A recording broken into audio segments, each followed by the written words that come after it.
show, Dave Chappelle, where they go and perform when they're in the area. So tonight, we really got a very special treat. If you were in Chicago, you'd be paying $20 to see this.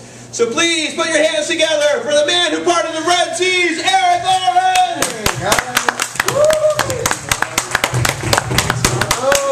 One more time for Marcos, hosting all night. I'm so glad to be here. But the one thing I'm not, was it Netta who just went? Yes. Was that her name? She like word for word did my whole set. So I y'all think about the weather lately? Man, it's crazy. See, that was really my opener. Like that was it. I feel like we just read their diary and like we just we'll just ruin a date and then bring you up to the stage, Eric. We like to set comics up for success. That's what we do. They're still here though. How are you doing? Hey, you had a great set, Netta. Netta. Me. The one with the amplified voice. Great set. That's fun. She's like, no, it's okay. I didn't need that compliment. I don't want it. She just sent a compliment right back in my face. Guys, let's start. This is annoying. Is it not a little annoying every time I start a word for it to like... Because I can go without the mic. Yeah? He's like, thank God, I can hear you. You're loud and annoying enough as it is. All right. I just turned it off. Is that humming going to bother you guys? Yes. I don't know what to do about it. Guys, let's talk about it. I did something I don't usually do today. I went into a Dunkin' Donuts because I usually like to eat healthy, but I was in a hurry. I needed to eat, right? The slogan at Dunkin' Donuts is "America runs on Dunkin'." I had 3 donuts. I was like, you know what? I'm going to jog home. I'm going to jog this one back to the old 1-bedroom. Like, I feel like if Dunkin' Donuts want to be honest about what they provide, their slogan should be something more along the lines of, America limps away with diabetes. Or America develops under-breast sweat on Dunkin'. Or America's lover won't look America in the eye during sex on Dunkin'. Just a little more honesty there, Dunkin' Donuts. That'd be great. I feel like there's a lot of dishonest branding and advertising when it comes to food. I was buying hot dogs the other day. There were 3 brands. There was Store Brand, Oscar Mayer, and Hebrew National. No. Which you must know the joke already. Hebrew National they're huge. They're enormous hot dogs. They dwarf the other 2. It's as if and ladies, I'm a Jewish guy. Let's be honest here. It's as if the Jewish guy who owns the company is somewhere going, ladies, Hebrew National, us Jews, biggest winners on the market. Right? Which, ladies, again, as a Jewish guy, let's be honest, right? Just not true. That's not true. Right? I am thoroughly mediocre, and that puts me up in the 97th percentile of almost all of it. I don't know why I told you that. That's maybe a questionable choice. To start with something that personal. I'm doing it for you. That's my gift. Woo! My gift is to overshare with strangers, and I do it well. I drive 2 hours on a weeknight to do it. Here we are. Okay. Let's see. Here's another one. This came up for me most recently, guys. Bing. They call Bing the decision engine, right? I find Bing to be much more the judgmental engine. Recently, the Harry Potter movie, the last one, just came out, and all of a sudden, Hermione Granger got hot. Right? But when they started making these movies, these actors and actresses were very young, right? I realized that. And I didn't want to be lecherous, like I didn't want to be the only guy at the Harry Potter movie premiere with like a throw pillow on my lap over a 13-year-old girl. Like I didn't want to make that choice. I wanted to be an adult. So I binged the actress who plays Hermione Granger. Again, much more the judgmental engine. First 3 responses. Is Hermione Granger 18? Is Hermione Granger of age? Unregistered sex offenders, click here. Easy, Bing. Right? Thought we went through this with Justin Bieber. That time I was legitimately curious, but this time I meant what I originally searched, nothing more being just the actress who plays Hermione Granger. Getting plowed. Just bring me the results, Bing. That's why you will never be a Google Bing. You judge. You're a judgmental Bing. Bing judgment. There's another tag in there somewhere. You guys can find it later. Let's see. The last one, guys, is State Farm Insurance. The commercial for State Farm. Like a good neighbor, State Farm is there. Right? I've had a lot of different neighbors, guys. I'm sure you all have too. The only thing a neighbor's ever done for me is get in the way or get me in trouble for something. So for me, It's like a good neighbor, State Farm stays the hell away from my house. Like a good neighbor, State Farm doesn't come over and introduce himself as a sex offender. State Farm, that's not a good start. It's happened. It's a rough one. Guys, I'm going to tell you a little bit more about myself. I have what's called a deviated septum, right? Okay, cool. I know exactly what that is. Right, and this actually works a lot better with the microphone, but you guys are going to have to use your minds.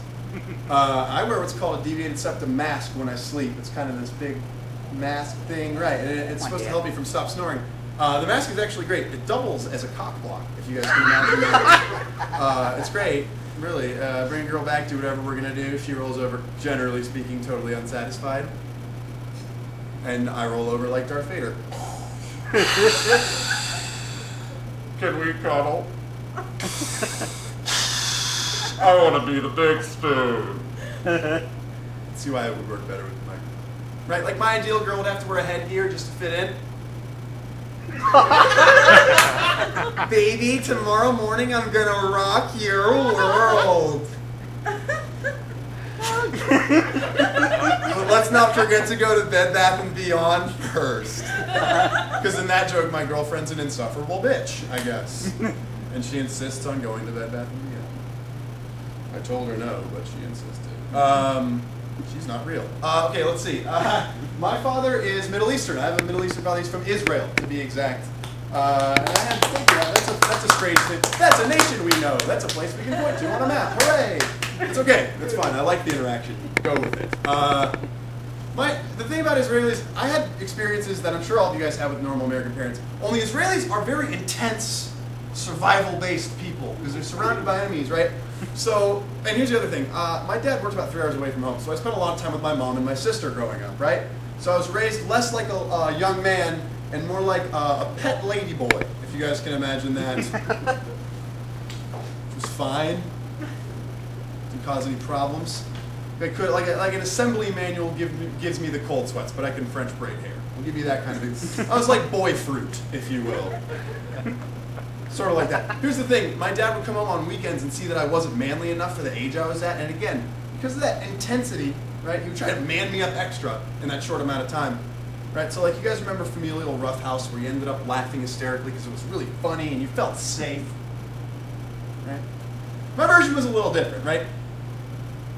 I ended up laughing, but it's because I'd been bent into a pretzel and waterboarded and reached that point where it just didn't matter anymore, you know, Dad?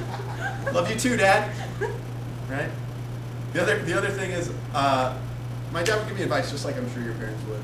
Only again, with a slight, bitter, angry Israeli twist, right? This is my favorite one my dad used to say to me. I'm sure you've heard the expression, Eric, you can lead a horse to water, but you never trust that horse. What happens if horse drinks all the water? Everyone you're with is dead. Someday you'll learn how to think ahead, Eric. Love you too, Dad. See you after school. Good thing that we share such a close relationship. Guys, more about me. I was out and about accomplishing things today, as adults do. And I had to use the bathroom, so I went into a public restroom. Not my favorite thing to do, right? I don't know if this happened to you, gentlemen. All of the stalls were being taken up. All the urinals were being taken up, except for the Pee-wee urinal, which is essentially on the floor. It's on like a wooden block, maybe an inch above the floor. But I had to go, I'm a tall guy, so what am I to do? As I'm sumo walking my way into this. Were shorts a good choice for this joke? Maybe not. Maybe not, but I also told you how big my dick was within the first 20 seconds, so I don't make good choices. I overshare. That's what I'm telling you. As I'm sumo walking my way into it, it dawns on me that America is prejudiced against tall people. I wish the black girl was still here. I'll tell you why, guys. Because if there's a urinal out there that I should have to sumo walk my way into, there should be a tall man urinal too that short people look stupid peeing in. They're leaning back and aiming up, trying to poke one into the bowl. There's a little placard that said, just hope for the best, little buddy. Maybe they have to walk up a short staircase to pee in the tall man urinal.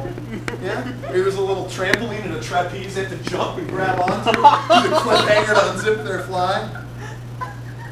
Maybe they have to ask a tall man like myself to wear them in a baby Bjorn so they can reach. No. Need a shake? Need another shake? Come on, man. 3 shakes is just playing with it, but okay.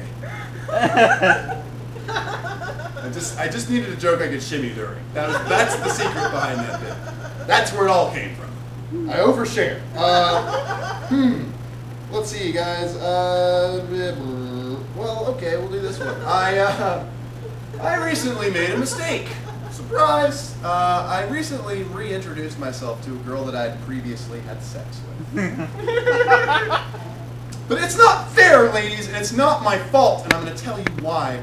Because girls can look so different from day to day, just based on the clothes they wear. Girls can essentially hide every flaw about themselves in their clothes alone. Girls hide in their own clothes. Like, ladies, you invented something called the romper. Fellas, if you're not familiar with this, it's an article of clothing. It's like a big flowy shirt attached to shorts. It's like a diaper with spaghetti straps. It's almost like a girl woke up bloated and she was like, you know what, I feel like crap today. I'm going to wear my pillowcase down to the cafeteria. It's one of those. Under which literally anything could be going on, we have no idea, right? You just slap a fashion belt on that, there could be an alien tapeworm under there, and you wouldn't know about it until you were on your way into the danger zone.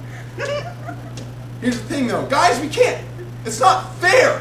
We can't hide in our clothes that way, ladies, because I've checked into this. There is no great sweater for men to hide patchy facial hair. That's something I live with, right? There's no romper out there to make my dad not think I'm a pussy because I can't change a tire.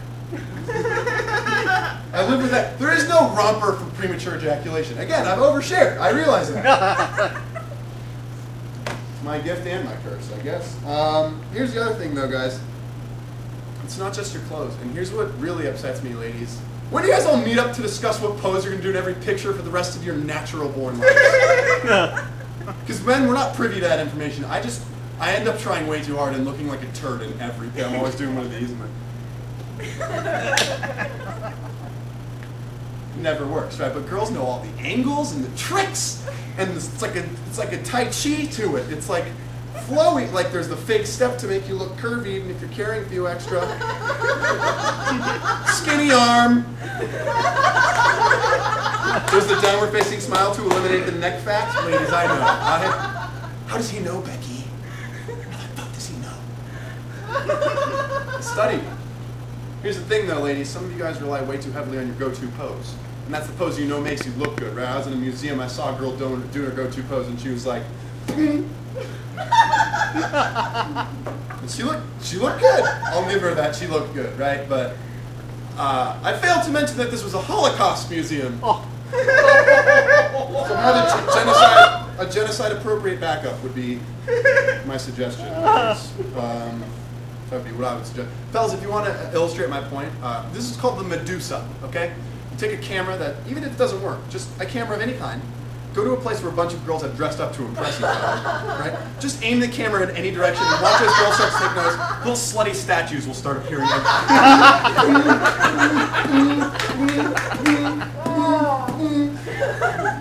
It works like stone. It's unbelievable.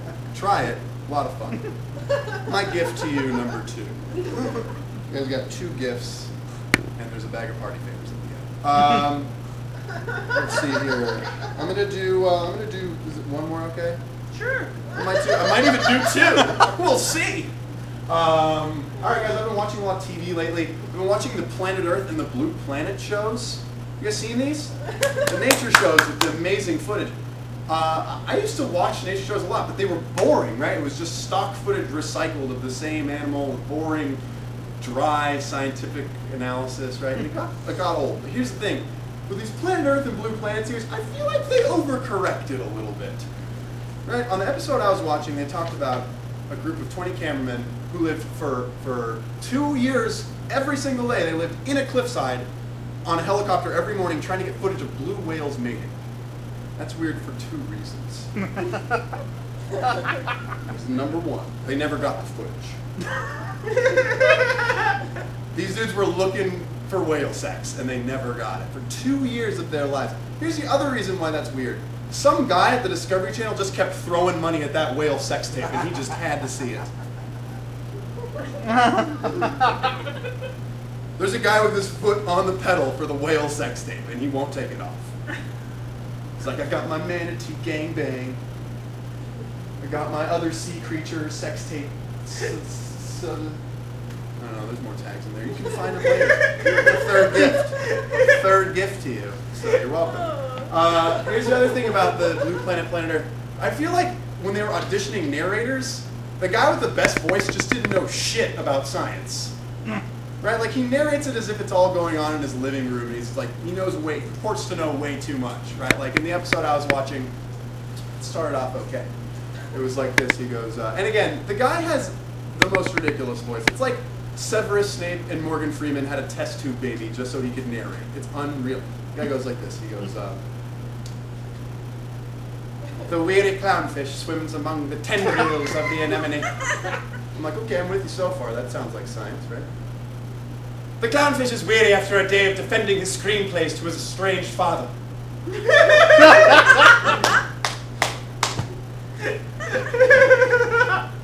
His father just doesn't understand.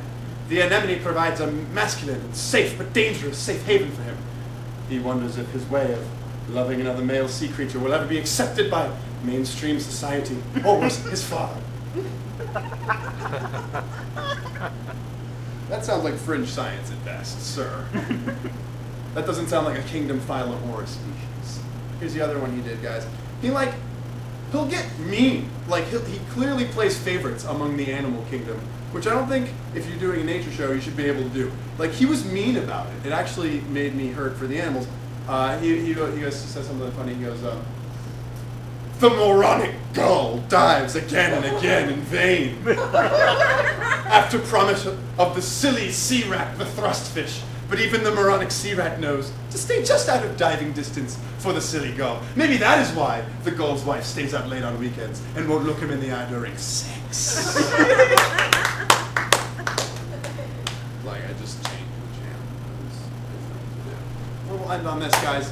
I changed the channel, but here's the thing. I had a rough weekend because the TV guy tricked me twice this weekend.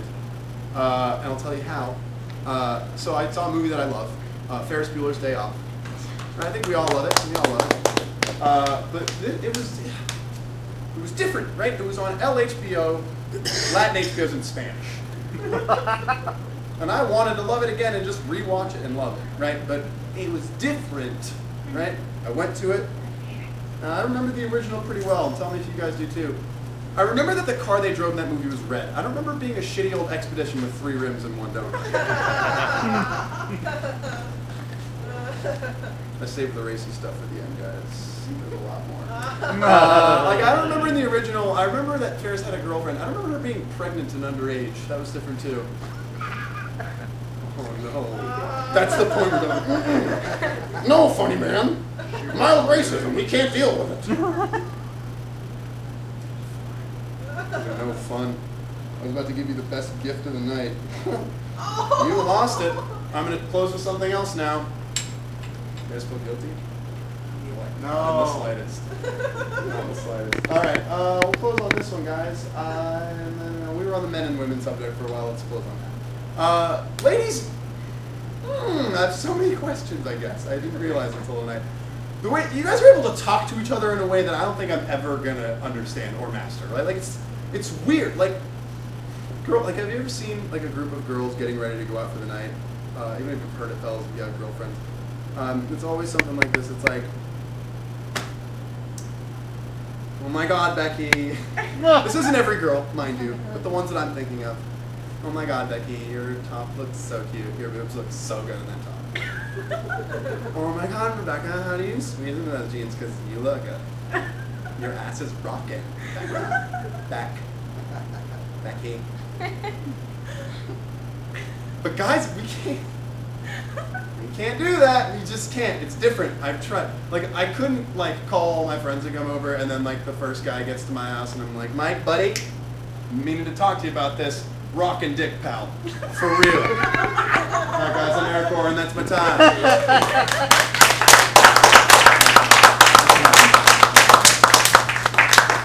Keep it going. Give it up for Eric Orr, everyone! Excellent said, Eric. Although, I will offer some unsolicited advice. Okay, the joke about the urinal, 2 things there. Okay, about the urinal. Did you notice who the host of tonight's show is?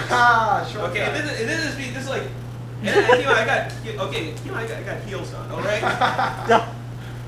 All right. I am the dude who actually really has had to like stand back and aim off because I'm tall, motherfucker. Truth in comedy. There you go. And the second thing, I drink a lot of coffee, so could you give me a boost? Yeah, totally. I'll hold you by your hands and you can Yes, stand please over do. there. No, thanks so much, everyone, for coming out. Thanks to all the comedians who came out here, shared the gifts with us, the audience members who lent us their ears, people.